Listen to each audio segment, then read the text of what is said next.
നമ്മൾ കേട്ടിട്ടുള്ള ഇതിഹാസങ്ങളിൽ വെച്ച് ഏറ്റവും മഹത്തായ ഒന്നാണ് രാമായണം. പാശ്ചാത്യ രാജ്യങ്ങളിൽ ഒരുപക്ഷെ ഗ്രീക്ക് ഇതിഹാസങ്ങൾക്കായിരിക്കും കൂടുതൽ പ്രചാരം. പക്ഷേ ആയിരക്കണക്കിന് വർഷങ്ങളായി കോടിക്കണക്കിന് ജനങ്ങളുടെ സംസ്കാരത്തിന്റെ തന്നെ ആണിക്കല്ലാണ് ഈ മഹത്തായ കാവ്യം. അപ്പം നമുക്ക് നേരെ ആ കഥയിലേക്ക് കടന്നാലോ? നമുക്ക് തുടങ്ങാൻ ഇതിലും നല്ലൊരു വാക്യമില്ല.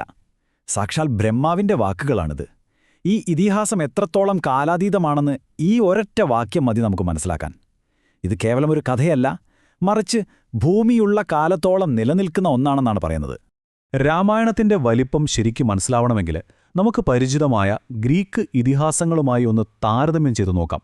24,000 ശ്ലോകങ്ങൾ, അതായത് ഏകദേശം 48,000 വരികളുണ്ട് രാമായണത്തിന്. ഒന്ന് ആലോചിച്ചു നോക്കൂ, ഇലിയഡിനെയും ഒഡീസിയെയും ഒരുമിച്ച് വെക്കുന്നതിലും എത്രയോ വലുതാണെന്ന്. ഇനി ആരാണ് ഈ മഹത്തായ ഇതിഹാസം എഴുതിയതെന്ന് നോക്കാം. വാൽമീകി മഹർഷി. അദ്ദേഹത്തെ ആദികവി എന്നാണ് വിളിക്കുന്നത്, അതായത് ആദ്യത്തെ കവി. രത്നാകരൻ എന്നൊരു കൊള്ളക്കാരനായിരുന്നു അദ്ദേഹമെന്നും പിന്നീട് തന്റെ തെറ്റുകൾ തിരിച്ചറിഞ്ഞ് ഒരു മഹർഷിയായി മാറിയെന്നും ഒരു കഥയുണ്ട്. അതിനുശേഷമാണ് അദ്ദേഹം തന്റെ തപശക്തി കൊണ്ട് രാമന്റെ ജീവിതം പൂർണ്ണമായി കണ്ട് ഈ മഹാകാവ്യം രചിച്ചത്. അപ്പോ എങ്ങനെയാണ് ഇത്രയും വലിയൊരു ഇതിഹാസം തുടങ്ങുന്നത്? ഇത് വെറുമൊരു യുദ്ധകഥയല്ല, മറിച്ച് പ്രപഞ്ചത്തിന്റെ തന്നെ സന്തുലിതാവസ്ഥയെ ബാധിക്കുന്നൊരു വലിയ പ്രശ്നത്തിൽ നിന്നാണ് എല്ലാത്തിന്റെയും തുടക്കം. ഈ കഥയിലെ വില്ലൻ രാവണൻ, അദ്ദേഹം വെറുമൊരു ദുഷ്ടനായ രാജാവായിരുന്നില്ല. 10 തലയും 20 കൈകളുമുള്ള ശക്തനായൊരു അസുര ചക്രവർത്തി. വലിയ പണ്ഡിതനായിരുന്നു, കടുത്ത ശിവഭക്തനായിരുന്നു. പക്ഷേ തനിക്ക് കിട്ടിയ വരങ്ങളുടെ അഹങ്കാരത്തിൽ ലോകം മുഴുവൻ ഒരു പേടി സ്വപ്നമായി മാറി. ദേവന്മാർക്ക് പോലും അദ്ദേഹത്തെ ഒന്നും ചെയ്യാൻ കഴിഞ്ഞില്ല. ഇപ്പോൾ ഈ കഥയുടെ കാതലായ ഒരു ആശയത്തിലേക്ക് വരാം. ധർമ്മം. എന്താണ് ഈ ധർമ്മം? വളരെ ലളിതമായി പറഞ്ഞാൽ അത് ശരിയായ വഴിയിലൂടെ ജീവിക്കുന്നതിന്റെ നിയമമാണ്. ഓരോരുത്തരും അവരവരുടെ കടമകൾ കൃത്യമായി ചെയ്യുമ്പോൾ ഈ പ്രപഞ്ചം ഒരു താളത്തിൽ മുന്നോട്ടു പോകും. രാവണന്റെ പ്രവൃത്തികൾ കാരണം ആ താളം തന്നെ തെറ്റി. ആ താളം വീണ്ടെടുക്കാൻ ഒരു ദൈവികമായ ഇടപെടൽ അത്യാവശ്യമായി വന്നു. രാവണൻ ദേവന്മാരിൽ നിന്നും യക്ഷന്മാരിൽ നിന്നുമെല്ലാം അമരത്വം നേടി. പക്ഷേ മനുഷ്യരെ നിസാരരായി കണ്ടതുകൊണ്ട് അവരിൽ നിന്ന് സംരക്ഷണം ചോദിച്ചില്ല.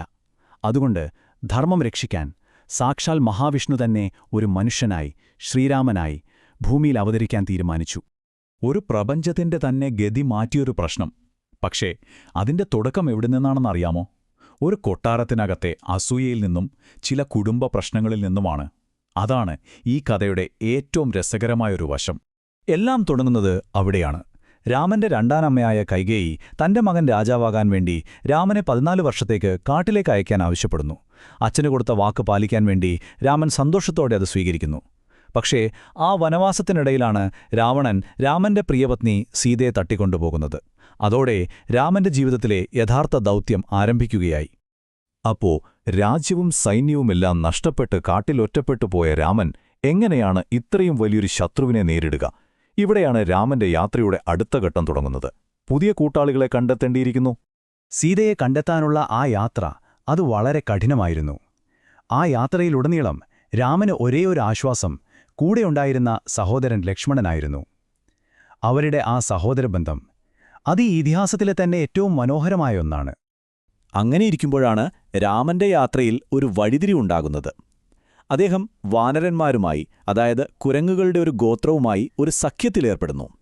അവരുടെ രാജാവായ സുഗ്രീവന്റെ സഹായത്തോടെ രാമന് സീതയെ കണ്ടെത്താനും രാവണനോട് യുദ്ധം ചെയ്യാനുമുള്ള ഒരു സൈന്യത്തെ ലഭിക്കുന്നു. പക്ഷേ ഈ സഖ്യത്തില് രാമന് കിട്ടിയ ഏറ്റവും വലിയ നിധിയെന്ന് പറയുന്നത് ഹനുമാനാണ്. അദ്ദേഹം വെറുമൊരു സൈന്യാധിപനായിരുന്നില്ല. അപാരമായ ശക്തിയും അറിവും അതിലുപരി രാമനോടുള്ള അചഞ്ചലമായ ഭക്തിയും അദ്ദേഹത്തിനുണ്ടായിരുന്നു. സീതയെ കണ്ടെത്തുന്നതും ലങ്കയിലേക്ക് പാലം പണിയുന്നതുമെല്ലാം ഹനുമാന്റെ കഴിവുകൾ കൊണ്ടാണ്. ഇപ്പോൾ കഥ അതിന്റെ പാരമ്യത്തിലേക്കെത്തുകയാണ്. നന്മയും തിന്മയും തമ്മിലുള്ള അവസാനത്തെ പോരാട്ടത്തിനായി ലങ്കയുടെ മണ്ണൊരുങ്ങുകയാണ്. അവസാന യുദ്ധത്തിലെ പ്രധാന സംഭവങ്ങൾ നോക്കൂ. ആദ്യം ആർക്കും കടക്കാൻ പറ്റാത്ത ആ കടലിനു കുറുകെ വാനരസേന ഒരു പാലം നിർമ്മിക്കുന്നു.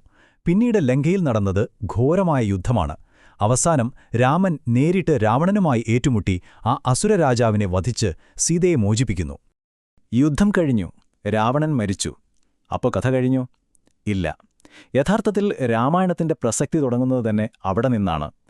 ഈ ഇതിഹാസം നൽകുന്ന സന്ദേശങ്ങൾ കാലാതീതമാണ്. അങ്ങനെ വനവാസമൊക്കെ കഴിഞ്ഞ് രാമനും സീതയും ലക്ഷ്മണനും അയോധ്യയിൽ തിരിച്ചെത്തി. രാമൻ രാജാവായി. ആ ഭരണകാലമാണ് പിന്നീട് രാമരാജ്യം എന്ന പേരിൽ അറിയപ്പെട്ടത്. സമാധാനവും നീതിയും സമൃദ്ധിയും നിറഞ്ഞ ഒരു സുവർണ കാലഘട്ടം. അപ്പോൾ ഇതിൽ നിന്നെല്ലാം നമ്മൾ എന്താണ് മനസ്സിലാക്കേണ്ടത്? രാമായണം വെറുമൊരു രാജാവിൻ്റെ കഥയല്ല, അത് നമ്മുടെ ഓരോരുത്തരുടെയും ഉള്ളിൽ നടക്കുന്ന ഒരു പോരാട്ടത്തിൻ്റെ കഥയാണ്. രാമൻ എന്നത് സത്യം, കരുണ, നീതി തുടങ്ങിയ നന്മകളുടെ പ്രതീകമാണ്. രാവണനാകട്ടെ അത്യാഗ്രഹം, കോപം, അഹങ്കാരം തുടങ്ങിയ തിന്മകളുടെയും. ഇന്നും രാമായണം നമ്മളെ എത്രത്തോളം സ്വാധീനിക്കുന്നുണ്ട് എന്ന് നോക്കിയാൽ, ഒന്ന്, രാമനും സീതയും അവരിന്നും ഒരു മാതൃകാ ദമ്പതികളായിട്ടാണ് കണക്കാക്കപ്പെടുന്നത്. രണ്ട്, ഇത് വെറുമൊരു കഥയല്ല, വൈദ്യശാസ്ത്രം മുതൽ ഭൂമിശാസ്ത്രം വരെയുള്ള ഒരുപാട് അറിവുകളുടെ ഒരു ഖനിയാണ്. പിന്നെ ഏറ്റവും പ്രധാനമായി, ശരിയായ രീതിയിൽ എങ്ങനെ ജീവിക്കണം എന്നതിൻ്റെ ഒരു വഴികാട്ടിയായി ഈ കഥ ഇന്നും നിലനിൽക്കുന്നു. ഈ ഇതിഹാസം കേട്ടുകഴിയുമ്പോൾ അത് നമ്മളോട് തന്നെ ഒരു ചോദ്യം ചോദിക്കുന്നുണ്ട്. നമ്മുടെയൊക്കെ ഉള്ളിലും നമ്മുടെ ചുറ്റുമുള്ള ഈ ലോകത്തും നന്മയും തിന്മയും തമ്മിലുള്ള ഈ പോരാട്ടം എപ്പോഴും നടക്കുന്നില്ലേ? ഏതൊക്കെയാണ് ഇന്നത്തെ ലോകത്തെ പ്രകാശത്തിന്റെ ശക്തികൾ, ഏതൊക്കെയാണ് അന്ധകാരത്തിന്റെ ശക്തികൾ? ഇതിനെക്കുറിച്ചൊന്ന് ചിന്തിച്ചു നോക്കുന്നത് ഈ പുരാതന കഥയ്ക്ക് ഒരു പുതിയ മാനം നൽകും.